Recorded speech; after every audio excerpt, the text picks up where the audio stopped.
ایک لفظ آتا ہے کریٹیکل ایویلویشن. کریٹیکل ایویلویشن آپ کے پاکستان افیئر میں بھی آ سکتا ہے, کرنٹ افیئر میں بھی آ سکتا ہے, ایسے میں بھی آ سکتا ہے. کریٹیکل ایویلویٹ کرو. کریٹیکل ایویلویشن کیا ہے؟ یہ چیز کہ ایک سٹیٹمنٹ ہے. کریٹیسزم تنقید آپ جانتے ہیں, کریٹک کہتے ہیں نقاد کو. اب کریٹیکل تنقیدی جائزہ لینا.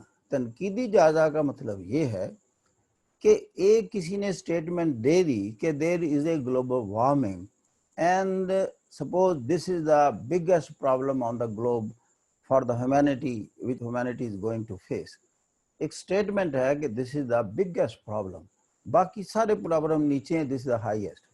آگے سوال ہوتا ہے کریٹیکل انالائز کرو. کریٹیکل انالائز کا مطلب یہ ہے کیا واقعی یہ بگیسٹ پرابلم ہے؟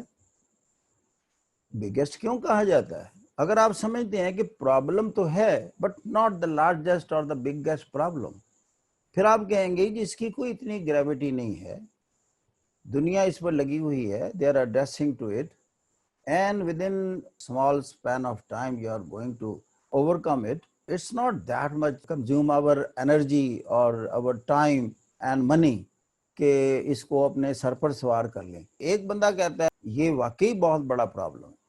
جو لوگ کہتے ہیں نہیں ہے ان کو آپ نے اب تنقید کرنی ہے. آپ نے کہنا ہے وہ صحیح نہیں کہہ رہے. اصل چیز یہ ہے جو ٹیمپریچر ہے گلوبل ٹیمپریچر, جیسے کہہ رہے ہیں کہ پیرس کلائمیٹ ڈیل میں بات ہوئی کہ 1.5 ڈگری سیلسیس یا 2 ڈگری سیلسیس سے زیادہ بڑھنے نہیں دیں گے towards and of this century. تو یہ تو 5 ڈگری سیلسیس سے بھی انکریز کر جائے گا, دنیا کے انالسٹ بتا رہے ہیں. اگر یہ 5 ڈگری سیلسیس سے ایکسیڈ کر جاتا ہے ٹیمپریچر, مین ایوریج مین ٹیمپریچر, تو سی لیول 2 میٹر تک رائز کر جائے گا. 2 میٹر مینز دنیا کے سینکڑوں جزائر پانی کے نیچے چلے جائیں گے. کیسے کہا جاتا ہے کہ جی it's not a big problem, this a big problem. تو وہ لوگ کہاں جائیں گے؟ دنیا کا میس سکیل پر مائیگریشن سٹارٹ ہو جائے گی. کئی قسم کا فلورا اور سپیشیز ایسی ہیں جو کہ ایکسٹنکٹ ہو جائے گی, ان کا ہیبیٹیٹ ہی نہیں رہے گا. اب آپ نے اس بندے کو رد کیا جس نے کہا it's not a big problem. اس کو کہتے ہیں کریٹیکل انالیسس, کہ آپ نے تنقید کی اس پر اور اپنی چیز کو ثابت کیا دلائل دے کر. اسی طرح کوئی بھی ہے, کوئی کہے جی جینڈر اتنا ایشو نہیں ہے, جینڈر ڈسکریمنیشن جتنی اس کو ہوا دی جا رہی ہے, آپ اس کو کریٹیکلی ایویلویٹ کریں. اب آپ کہیں گے جی نہیں میں اس پر کریٹک ہوں, یہ بہت بڑا ایشو ہے. پھر آپ اس ایکسٹینٹ کو واضح کرنے کے لیے سرٹن ڈیٹا اور انفارمیشن اور فگر دیتے ہیں. پھر آپ ورلڈ وائڈ دیتے ہیں کہ تھرڈ ورلڈ میں ایسے ڈسکریمنیٹ ہو رہی ہے وومن, ایون ڈویل ورلڈ میں ہو رہی ہے. کوئی لوگ کہتے ہیں جی ڈویل ورلڈ میں تو ختم ہو گئی, تو آپ کہیں گے نہیں ڈویل ورلڈ, پھر وہاں سے آپ انفارمیشن لائیں گے, ڈیٹا لائیں گے, بتائیں گے کہ وہ جی 2 پوائنٹ ایسے ہیں کہ جس پر وہاں ڈسکریمنیشن ہو رہی ہے. ایک سیکشول ہراسمنٹ پر ہو رہی ہے, ورک پلیس پر ایشو ہے, اور دوسرا ویجز اور سیلری میں یہ ڈسکریمنیٹ ہو رہی ہیں. ویسٹ کہتی ہے کہ صرف 2 ایریا رہ گئے ہیں, باقی ان کو ایجوکیشن حاصل کرنے میں کوئی پرابلم نہیں ہے. یہ تھرڈ ورلڈ کا ایشو ہے کہ جس کہیں تعلیم دی جاتی ہے کہیں نہیں دی جاتی, یا کانسنٹنٹ میرج, وہاں یہ ایشو نہیں ہے. وہاں یہ چیزیں تو اوور کم کر چکے ہیں, لیکن ان کے یہ اب ریمننٹس ہیں.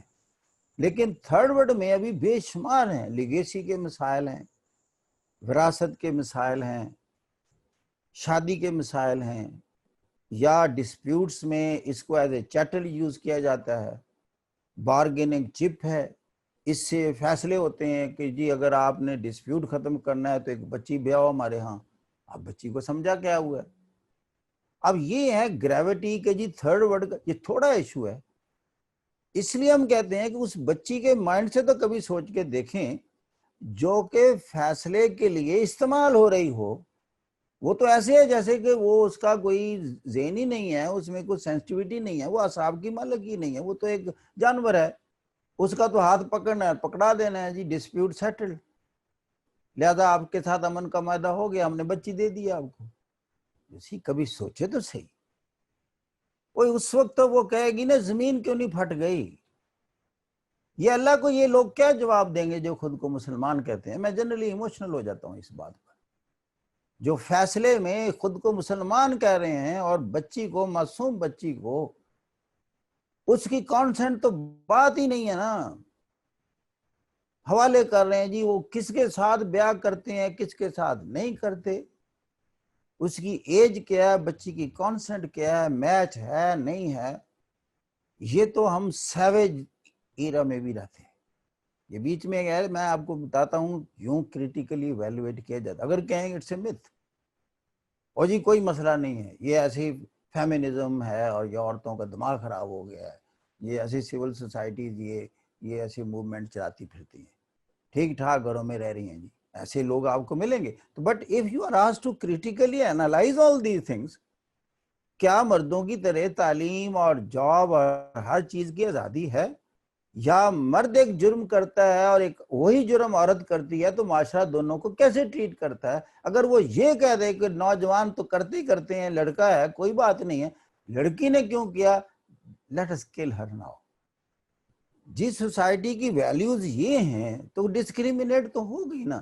یہ ہیں بیٹا کریٹیکل ایویلویشن کے انداز، کچھ نہیں اس کا مطلب یہ گھبرانا نہیں ہے اس لفظ سے، چونکہ ہر جگہ آتا ہے کہ آپ نے تنقیدی جائزہ کہ جو سٹیٹمنٹ ہے کہاں تک صحیح ہے کہاں تک غلط ہے، اس کو کریٹیکل ایویلویشن کہتے ہیں۔ اگر میں مثلا اتنا سارا بولا ہوں، آپ مجھے کریٹیکل ایویلویٹ کر سکتے ہیں کہ جی مشتاق صاحب کی یہ باتیں تو ٹھیک تھی لیکن یہ باتوں سے ہم اتفاق نہیں کرتے۔ This is known as the critical evaluation of Mushtaq صاحب۔